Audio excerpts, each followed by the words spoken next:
Grace and peace to you, siblings of Christ and members of the household of God. I would reach out to you briefly to wish you a Merry Christmas and offer some encouragement. We know that Christmas affirms our God-relatedness, our God-connectedness, and that the gift of Jesus means for us that God's healing love lives within us and surrounds us. So many of us love singing Silent Night on Christmas Eve, or you've turned your car radio to Christmas music already a month ago.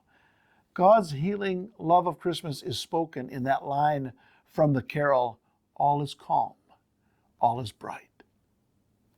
All is calm, all is bright.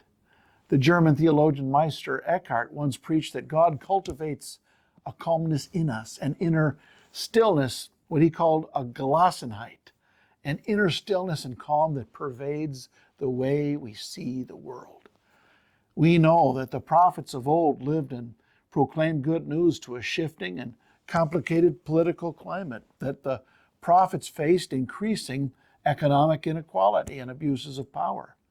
We know the climate crisis makes these issues even more complex. Even so, we are Christmas people.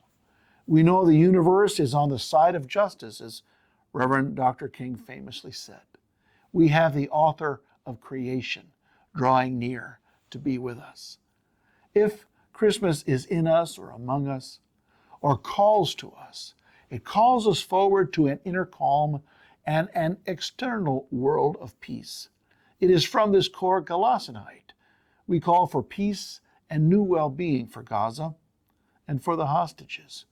We must call for peace and a cessation of hostility with those who stir violence in Africa. We call for peace and for well-being in Ukraine and for our towns and cities and for the neighbors God has given us to love.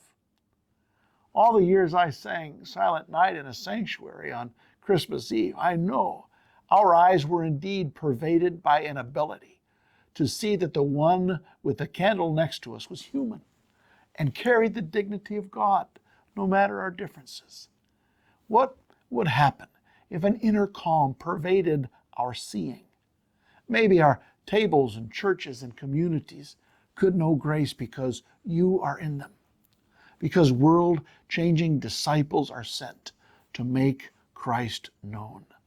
I'm so grateful for your ministry and for the services of worship in Advent and Christmas.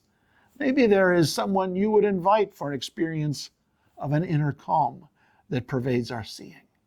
For now, I wish you a Merry Christmas. I wish you well-being and peace for you and your family. Thanks be to God for the gift of Christmas. Amen.